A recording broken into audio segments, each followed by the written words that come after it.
Go away! I'm trying to watch Dawn of the Dead.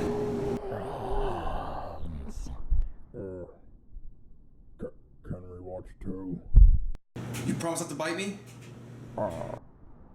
Yeah, okay. No problem. Okay.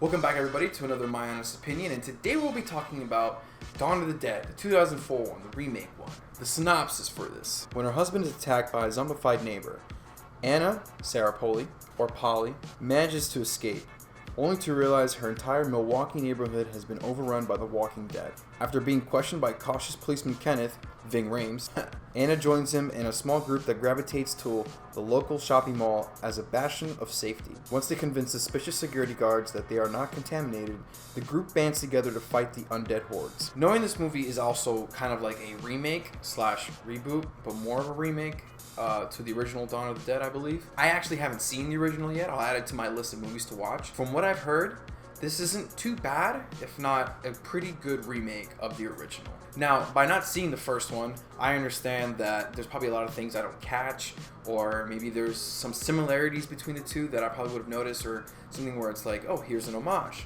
or oh, here's something that they did but made probably better, or something. From what I've heard, this sounds like it's a pretty good remake. As a movie, to me, I enjoy this a lot because it's definitely raising the stakes and the effects to what they used to be, because from what I do remember of The Walking Dead, or Dawn of the Dead, it was a lot of new things to be afraid of. You know, I've heard people say before that this is more of commentary on like commercialism and capitalism, with like zombies walking around the malls, like you're like part of the living dead, or just like bye. But as a movie, I like it. I think this is a pretty good zombie movie. And here's why. There's good acting and there's bad acting in this movie. And holy shit, is there some bad acting in this? At least to me. It just, one-dimensional acting. Come on. But the good acting. Out of the main, I want to say 5. Was it 5 or 4? Actually, there's 3 people. Okay? But out of these 3 people here, right, you have these, I wouldn't say stoic, but more reluctant hero. The main kind of character, the person we start the movie with, Anna. And then we have Ving Rhames. You can kind of say Ving Rhames. Ving. I'm going to call him Ving.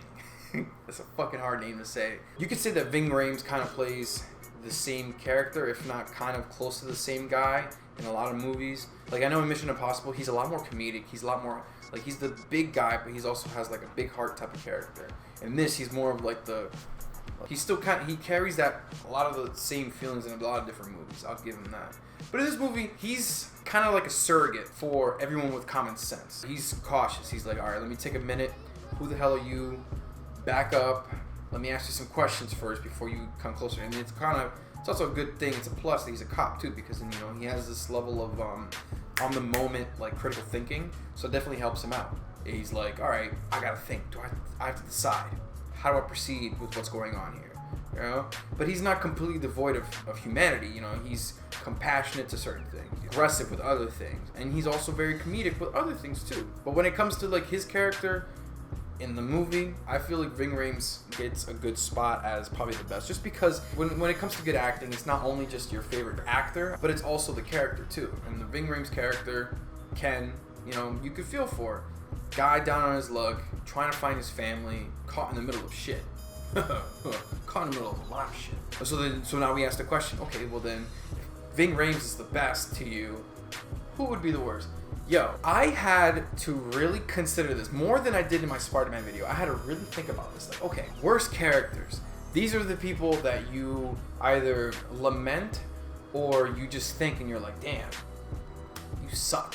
I couldn't even think of one. I had to think of a lot of people.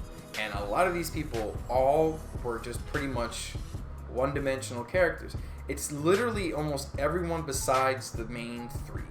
Like, excluding the young guy and the girlfriend, excluding those 2, a lot of other people are just kind of filling in just one-dimensional characters, right? You have the asshole who just ends up fucking the one chick. But you have her too. You have the old guy. You have the one dude. I forget his name. I've seen him before. He was in Cradle to the Grave. And then you have the Russian chick who was this girl. And then she's pregnant. I'm not saying that didn't add anything to the movie because it's kind of like the whole pregnancy subplot thing about how he's keeping that shit a secret, about how she's gonna like, you know, give birth to a baby zombie. Like that whole was like it adds a level of creepiness to the movie, but also like another level of a threat. Like, okay, well this guy's sane, but he's ready to just kill people because his baby's dead, but it's alive, and it's this big mess and. But when it comes to the worst people, I feel like once they serve their purpose, like they do in the movie, they just die. They fill their purpose of having more than one person, more than one perspective.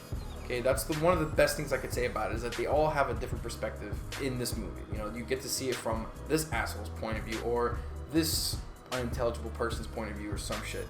You know, but they all just serve one purpose, you know? And you could say a lot of characters only serve one purpose, you know? The main character only serves one purpose, is to be the main character, to go through this journey. But at the same time, you should also, like, feel for them. Everybody doesn't kind of do that. These ancillary characters here, they're just kind of there, you know? They're just there because you need heads, and also you need kind of different perspectives. You need people to play off of for the rest of the movie. The only person I can kind of give it to is not the young guy, the young security guard guy, but like his higher up. He's actually good. I'm gonna take him away from the ancillary characters. He's good because he starts off as a dickhead and he actually has character development with him, you know, compared to most other people. Shit like that, I give you that. I'll give you that guy. Now, the effects. So definitely one thing as the remake, obviously, is the progress of time and the effects that you can use and the effects that you can show. Now, the original was in the 60s. Effects was not a problem at that time, but budget was. I know that George Romero had a very short budget, a very small budget, maybe a couple $1,000s. The first thing that comes to my head is like $25,000, I think. A lot of the effects at the time were very cheap, but when you become cheap, you become creative. So I'll give the original movie that. Because I remember it was black and white. A lot of the stuff were just like meat. It was like lunch meat with honey or or food coloring, something like that, to make it look like human organs and all this other stuff. And people painted a different color just to like, that's how they got creative. This one, no, it's full on gore. It's blood and gore. You see everything. You see a guy running around with a fucking arm chopped off and then half of his face ripped off or some shit. You see people get ripped apart, dog. You see it all. So as an effects, I feel like the practical effects that they use for this movie, you know, makeup effects and everything, I think it's pretty good. If anything, for the zombies, for sure. Because they're bad effects. The only real thing that pulls you from effect-wise is really just the zombies, how they make them look, and also how many they show of them. I feel like when they also show how many zombies there really are, there's no issue there either. I feel like if I had to say effects-wise, if there was anything shitty, it would probably be the practical effects on that baby. The baby looked terrible. How do you make a zombie baby look terrifying without it being either animatronic, CGI, or some actor?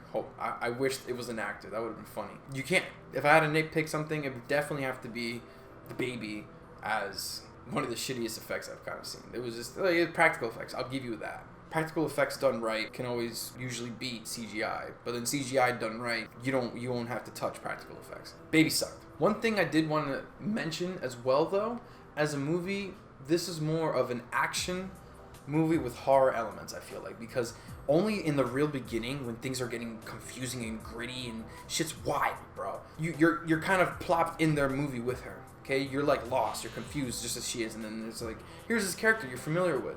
Now he's attacking you. Okay, now you jump into your car and he's chasing after you with the intent to kill you and rip you apart, right? It's just so like what's the word?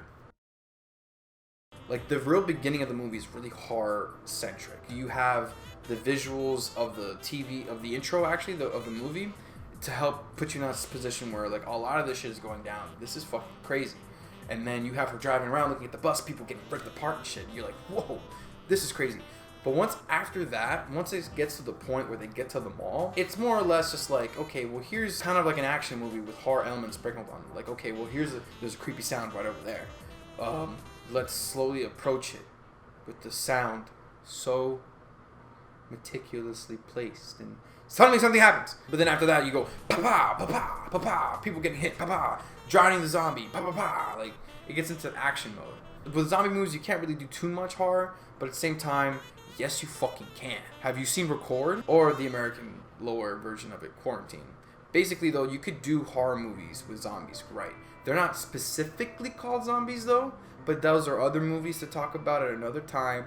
Let's just say that movie, Record, does zombies very well. I think one of the main reasons is because you're defenseless in the movie. People are defenseless in that movie. Here, everybody has a weapon, dog. Okay, this is more of an action movie. This reminds me more of like a live action version of Dead Rising is what this kind of reminds me of, or Left 4 Dead. The one level though. When you think about the movie though, the movie does inspire a lot of things like Shaun of the Dead, which I definitely want to talk about next time. When thinking about this movie and thinking back to it, I enjoyed it, but with the later half, if not for the majority of the movie, where it does horror right, it does it well, I like it. But when it becomes an action movie with horror elements, I don't like it. Because I want to be scared by these zombies. Just as much as I want to just see just pure just bah, bah, bah. I mean, I could just play that. You know, if I want to watch the movie of it, I could watch this too. But, you know, pick and choose your fights, I suppose. But if I have to give this movie a rating, I will give it a 6 out of 10. Please, there's people here right now could use your help. Fuck y'all. I'm sure this movie has a special place in somebody's heart. But, you know, that's what I think about it, alright? Yeah, that's Mara's opinion. I'm just stating the facts here, as they are to me. Subjective facts. I feel like stuff like that causes more problems than they're worth. But yo, if you guys like the video, please leave a like, comment, subscribe. Comment down below what you think about this movie. Ring that bell if you want me to keep an eye on you, alright? I'll see you guys later. Peace out.